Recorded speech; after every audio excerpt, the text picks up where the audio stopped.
വിശദമായ റിപ്പോർട്ടുകളിലേക്ക്. ഡിജിറ്റൽ സർവകലാശാല താൽക്കാലിക VC സിസ തോമസിനോട് സർക്കാരിന് വിരോധം എന്തിനെന്ന് ഹൈക്കോടതി. പെൻഷൻ അടക്കമുള്ള വിരമിക്കൽ ആനുകൂല്യങ്ങൾ നൽകാത്ത നടപടിയിലാണ് ഹൈക്കോടതിയുടെ ചോദ്യം. ഗവർണർ ഏൽപ്പിച്ച ജോലിയല്ലേ സിസ തോമസ് ചെയ്യുന്നതെന്നും ഹൈക്കോടതി. വിരമിക്കൽ ആനുകൂല്യങ്ങൾ നൽകാത്ത സർക്കാർ നടപടിക്കെതിരായ സിസ തോമസിന്റെ ഹർജി നാളെ വീണ്ടും പരിഗണിക്കും.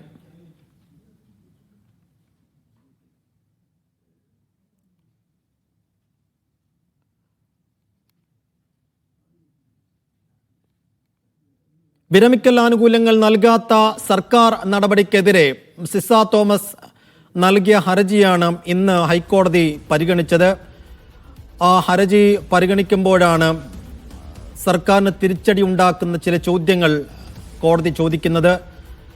സിസ തോമസിനോട് സർക്കാരിന് വിരോധം എന്തിനെന്ന് ഹൈക്കോടതി ചോദിക്കുന്നു. അഹമ്മദ് മുജ്തബ കൊച്ചിയിൽ നിന്ന് വിശദാംശം നൽകും. മുജ്തബ, സർക്കാരിനെ സംബന്ധിച്ചിടത്തോളം വലിയ തിരിച്ചടി ഉണ്ടാക്കുന്ന ചില ചോദ്യങ്ങൾ സിസ തോമസിന്റെ കാര്യത്തിൽ ഹൈക്കോടതി ചോദിക്കുകയാണ്. ഇന്ന് ഈ ഹർജി പരിഗണിച്ചപ്പോൾ എന്താണ് സംഭവിച്ചത് കോടതി? പ്രധാനപ്പെട്ട ഒരു കാര്യം സിസ തോമസിന്റെ ആനുകൂല്യങ്ങൾ തടഞ്ഞുവെച്ചതുമായി ബന്ധപ്പെട്ട് നേരത്തെ തന്നെ നിയമ പോരാട്ടങ്ങൾ ആരംഭിച്ചിരുന്നു. കേരള അഡ്മിനിസ്ട്രേറ്റീവ് ട്രൈബ്യൂണൽ ഈ ആനുകൂല്യങ്ങൾ തടഞ്ഞുവെച്ചിരിക്കുന്ന ആനുകൂല്യങ്ങൾ ഉടൻ തന്നെ നൽകാൻ സർക്കാരിനോട് ഉത്തരവിടുകയും ചെയ്തിരുന്നു. എന്തുകൊണ്ട് തടഞ്ഞുവെച്ചത് എന്ന് സംബന്ധിച്ചൊരു വിശദീകരണം അന്ന് തേടിയിരുന്നു. അതിനുശേഷവും ഏതെങ്കിലും തരത്തിലുള്ള നടപടികൾ ഇതുമായി ബന്ധപ്പെട്ട് സർക്കാരിന്റെ ഭാഗത്ത് നിന്ന് ഇല്ലാത്തത് കൊണ്ടാണ് ഇപ്പോൾ അവർ ഹൈക്കോടതിയെ സമീപിച്ചിരിക്കുന്നത്. കഴിഞ്ഞ ദിവസം ഈ വിഷയത്തിൽ സർക്കാരിനോട് ഒരു വിശദീകരണവും തേടിയിരുന്നു. ഇന്ന് ആ വിശദീകരണം തേടിയ ഒരു സാഹചര്യത്തിൽ അത് റിപ്പോർട്ട് ഹൈക്കോടതിയുടെ മുമ്പിൽ വെക്കുകയും ചെയ്തു. ഡിവിഷൻ ബെഞ്ചിന്റെ മുമ്പിലാണ്, ജസ്റ്റിസ് മുസ്താഖ് ഉൾപ്പെടെയുള്ള ഡിവിഷൻ ബെഞ്ചിന്റെ മുമ്പിലാണ് ഈ റിപ്പോർട്ട് വന്നത്. എപ്പോഴും ആ കേസുമായി ബന്ധപ്പെട്ട് ഏതെങ്കിലും തരത്തിൽ അതുമായി ബന്ധപ്പെട്ട നടപടികളിലേക്ക് കടക്കാൻ സർക്കാരിന് കഴിഞ്ഞിട്ടില്ല എന്ന് കോടതി നിരീക്ഷിക്കുകയാണ്. ഒപ്പം തന്നെ എന്തിനാണ് സിസ തോമസിന്റെ ആനുകൂല്യങ്ങൾ ഇങ്ങനെ തടഞ്ഞു വെക്കുന്നത്? അവരോട് എന്താണ് സർക്കാരിന് വിരോധം?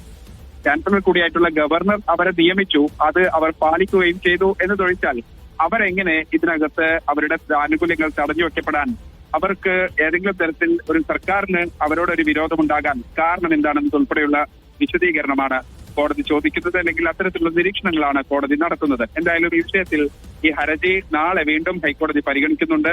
അത് സംബന്ധിച്ച് നേരത്തെ KITയുടെ ഉത്തരവുണ്ട്. അഡ്മിനിസ്ട്രേറ്റീവ് ട്രൈബ്യൂണൽ ഈ ഉത്തരവ് നടപ്പാക്കാത്തതുകൊണ്ടാണ് അവർ ഹൈക്കോടതിയെ സമീപിച്ചത്. എന്തായാലും ഹൈക്കോടതിയും ഏത് തരത്തിലാണ് നാളെ സർക്കാരിൽ നിന്ന് മറുപടിക്ക് അവസരം ഉണ്ടായിരുന്നോ അതോ നാളെയായിരിക്കുമോ ഈ ചോദ്യങ്ങളിലുള്ള വിശദീകരണം? ഇതൊരു വിശദീകരണമല്ല. ഇത് വിശദീകരണം ആവശ്യപ്പെട്ടുകൊണ്ടുള്ള കോടതിയുടെ ചോദ്യങ്ങളല്ല, മറിച്ച് ഈ വിഷയത്തിൽ ഇങ്ങനെ ഇത്രയധികം ലാഗ് ഉണ്ടായ ഒരു സാഹചര്യത്തിൽ കോടതി സ്വമേധയാ ചില നിരീക്ഷണങ്ങൾ നടത്തുകയാണ്. ഇവരോട് ഇങ്ങനെ വിരോധം ഉണ്ടാകേണ്ട കാര്യമില്ലല്ലോ എന്നതുൾപ്പെടെയുള്ള ഒരു നിരീക്ഷണമാണ് കോടതിയുടെ, വാക്കാലുള്ള നിരീക്ഷണമാണ് കോടതിയുടെ. പക്ഷെ നാളെയാണ് ഇതുമായി ബന്ധപ്പെട്ടുള്ള കൂടുതൽ വിശദാംശങ്ങൾ വരിക. കാര്യം നാളെ ഈ ഹർജി വീണ്ടും പരിഗണിക്കുന്നുണ്ട്.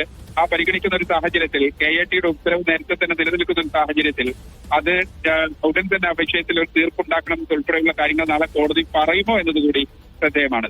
ശരി, സിസ തോമസിന്റെ ഹർജി നാളെ വീണ്ടും പരിഗണിക്കുമ്പോൾ സർക്കാരിനെ സംബന്ധിച്ചിടത്തോളം അത് നിർണായകമാണ്. വിശദാംശങ്ങൾ നൽകിയത് അഹമ്മദ് മുജ്തബ.